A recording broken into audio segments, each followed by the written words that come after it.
Mesdames et messieurs, merci. D'abord, je voudrais remercier d'avoir invité un représentant ou une représentante de la Commission européenne.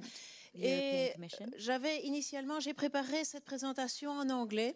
Et puis, je me rends compte que le français est la langue dominante de l'audience, donc je vais vous la faire en français, mais comme c'est une traduction débotée, je vous prierai de m'excuser s'il y a quelques hésitations, mais je crois que ce sera plus vivant et je ne résiste pas au plaisir de parler ma langue maternelle puisque pour une fois j'ai l'occasion de le faire. Alors moi je suis de la DG Connect, c'est Direction Générale pour les communications, réseaux, contenu et technologie. Et je vais vous présenter la perspective européenne essentiellement du point de vue des activités de ma direction générale, ce qui ne veut pas dire qu'un certain nombre de points qui ont été évoqués précédemment sont également tout à fait pertinents. Mais je crois donner une perspective un tout petit peu différente de ce qui a été dit jusqu'à présent. Et d'autre part, je pense pouvoir faire certains ponts. C'était intéressant de voir certains ponts avec ce qui a été fait. Alors, pourquoi est-ce qu'on parle de ville? Alors, ça marche? Non, ça marche pas dans ce sens-là. Voilà. Bon, on a déjà donné un certain nombre de chiffres par rapport au niveau d'urbanisation, au niveau de consommation d'énergie et au niveau d'émissions des gaz à effet de serre. Donc je vais pas vraiment les répéter. Cette conférence se situe dans la préparation de la COP 21 de Paris. Alors il y a déjà les objectifs 20-20-20 de l'Union européenne. De réduction des gaz à effet de serre, de part d'énergie renouvelable et d'autre part d'augmentation de l'efficacité énergétique.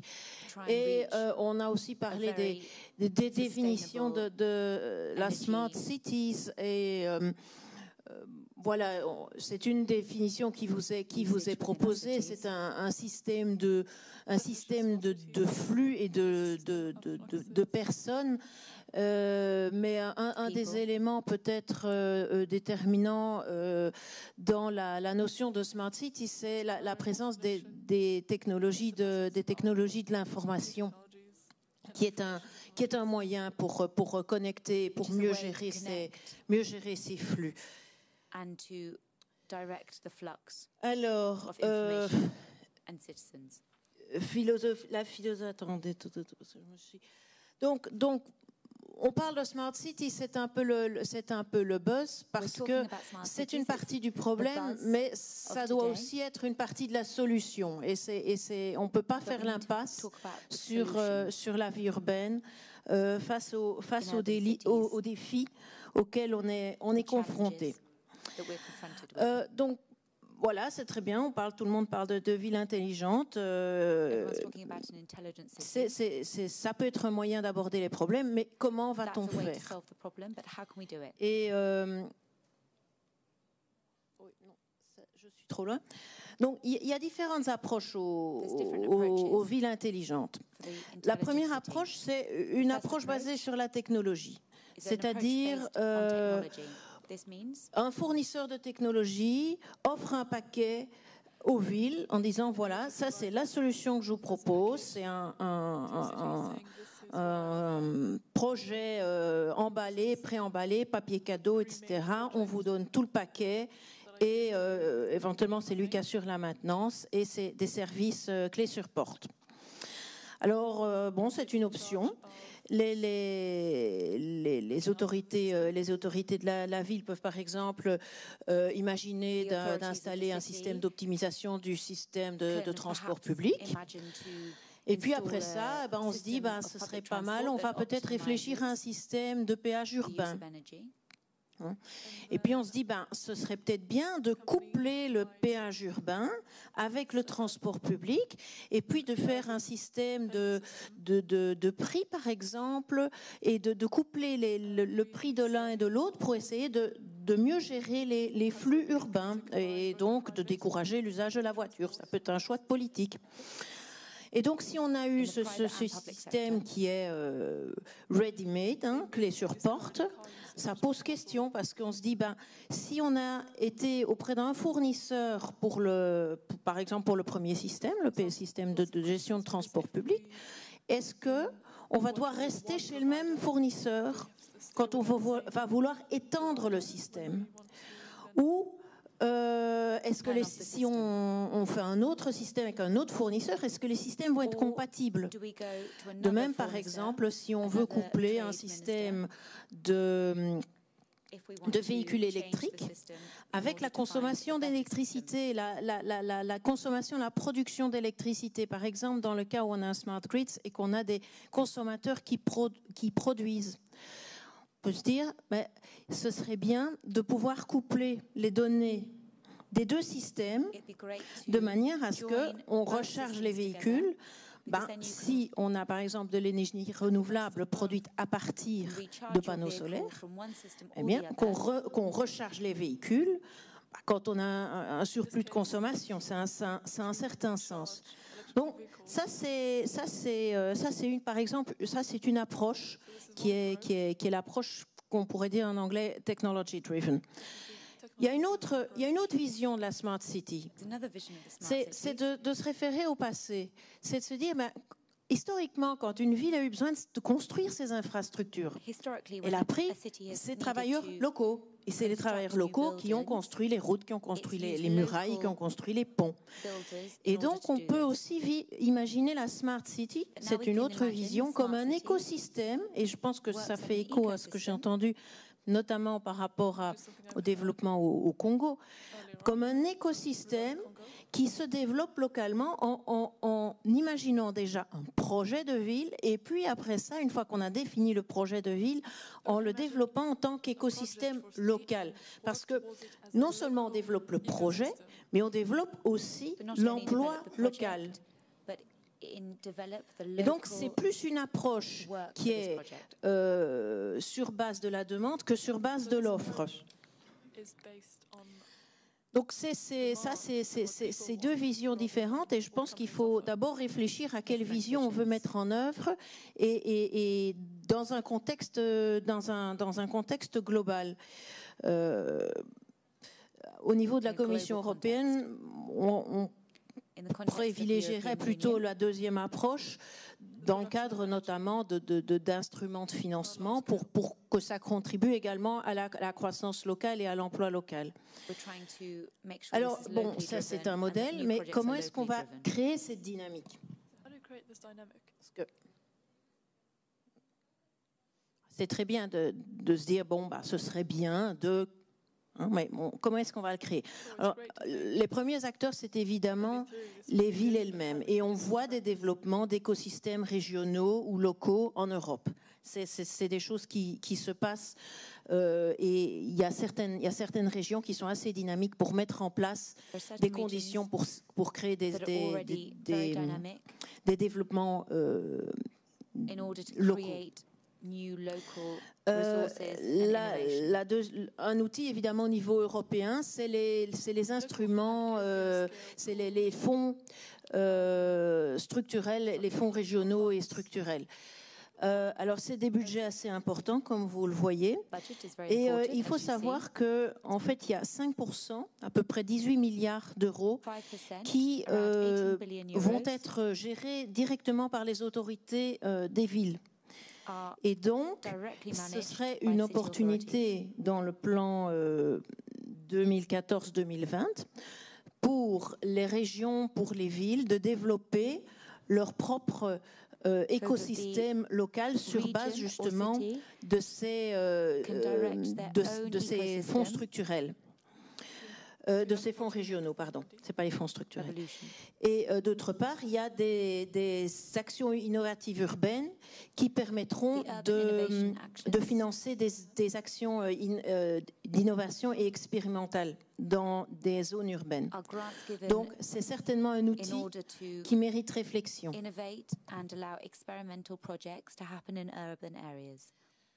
Alors un autre outil qui est également présent au niveau européen, c'est le programme de recherche de la Commission Horizon 2020.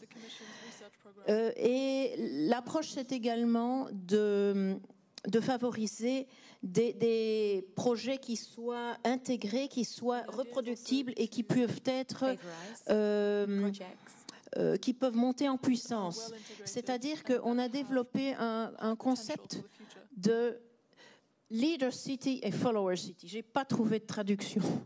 Mais les leader cities, c'est les villes qui vont mettre en œuvre les projets de Smart City, qui seront des projets intégrés et qui intègrent ces trois éléments, des éléments de low energy district, d'infrastructures intégrées et de mobilité urbaine durable, et les follower cities, donc les villes qui emboîtent le pas, je dirais, aux premières, vont mettre en œuvre le concept une fois qu'il aura été développé. Et donc, l'idée, c'est vraiment de développer des solutions qui puissent être, une fois développées, qui puissent être implémentées à une plus grande échelle.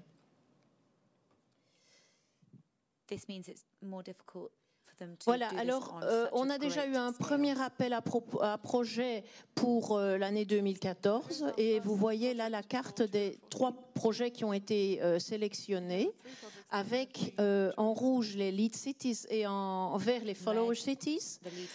On a aussi une ville en Turquie et une ville en Norvège qui participent également. Et donc, ce sont 3 projets. C'est des projets avec un financement relativement important. C'est de l'ordre de 25 millions d'euros par projet. Et ce sont des gros consortiums. Donc, c'est des projets relativement ambitieux. Alors, il y a eu un deuxième appel à projet qui a été lancé. Il a été clôturé en mai 2015 et pour le moment c'est en cours d'évaluation et donc les résultats devraient être connus à l'automne.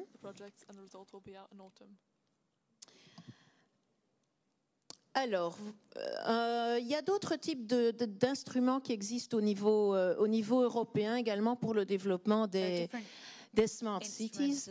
Et il y a un instrument qui peut être vraiment intéressant pour l'audience qui est ici, c'est le partenariat européen d'innovation pour les Smart Cities et Communities.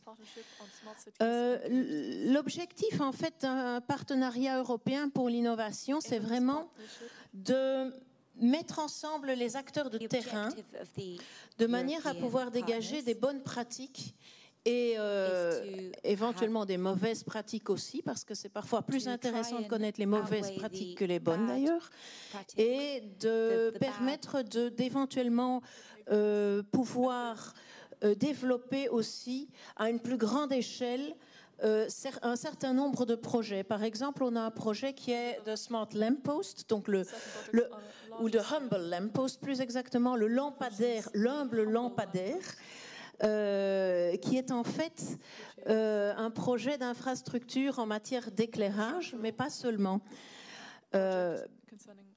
En fait, les lampadaires, l'éclairage public, il est quasiment omniprésent et c'est en fait une infrastructure qui est omniprésente et qui doit être renouvelée parce qu'elle devient un peu obsolète en Europe. Et à l'occasion du renouvellement de cette infrastructure, ça peut être l'occasion de déployer éventuellement d'autres services parce que de toute façon, l'infrastructure existe. C'est-à-dire de mettre des senseurs, des capteurs, éventuellement des bornes Wi-Fi ou d'autres services qui seraient intégrés dans le lampadaire, qui également serait un lampadaire adaptable, ça a déjà été expliqué, qui s'adapterait en fonction de la nécessité d'éclairer. En fait, si on détecte s'il y a quelqu'un qui passe, il s'allume, et s'il n'y a personne qui passe, ça ne sert à rien d'éclairer si ce n'est pas nécessaire. Et en fait, pour vous donner un exemple, ce projet du Humble Lamppost originalement était d'1 million de lampadaires et va passer à 10 millions de lampadaires qui doivent être déployés en Europe. Donc ça, c'est par exemple, ça c'est un exemple, et je crois que s'il y a des acteurs intéressés par ce qui se fait au niveau du partenariat européen pour l'innovation, je vous invite à aller sur le site parce que en fait, on a lancé un appel à engagement l'année dernière, en 2014. Nous avons eu un énorme succès. On a eu plus de 4000 partenaires qui ont répondu présent, avec à peu près 400 engagements. Et sur base de ces engagements, on a dégagé un certain nombre de centres d'activité. Et donc, ce qu'on a appelé cluster sur le site qui est uniquement en anglais. Donc, de groupes d'activités autour de 6 thématiques. L'énergie, la mobilité, les infrastructures, l'engagement citoyen, la régulation et évidemment, il y en a un qui m'échappe, les business models. Et donc, on a déjà eu 2 assemblées générales des parties prenantes et ces clusters ont des activités propres qui visent à identifier vraiment quelles sont les problématiques les plus saillantes par rapport à ces différentes thématiques et identifier des échanges de bonnes pratiques et développer un certain nombre d'outils. Et je vais en citer 2, en fait, dans la suite de ma présentation. Mais donc, pour le moment, l'appel à commitments a été clôturé en 2014, mais il est néanmoins possible, en cas d'intérêt et de rejoindre les activités des différents clusters, pour autant qu'il y ait un réel intérêt à s'engager dans ces activités. Donc voilà, ça c'était la petite séquence publicitaire. Il y en aura une deuxième plus loin. Donc ça c'était pour un petit peu reposer les esprits. Bon, maintenant quelles sont quelles sont les questions sur lesquelles les différents groupes de l'EIP se sont penchés. Alors, une première question, c'est les plateformes urbaines. Donc, on peut partir de l'idée que les services urbains vont être basés sur une plateforme urbaine et qu'on définit comme un software qui rassemble des données, par exemple les localisations de véhicules, qui les traite et qui fournit une information comme information sur le trafic, l'itinéraire, gestion du trafic, on a vu quelques exemples précédemment, et qui fournit cette information aux utilisateurs du service. Ou un autre exemple, ça peut être par exemple le rassemblement de données de consommation d'énergie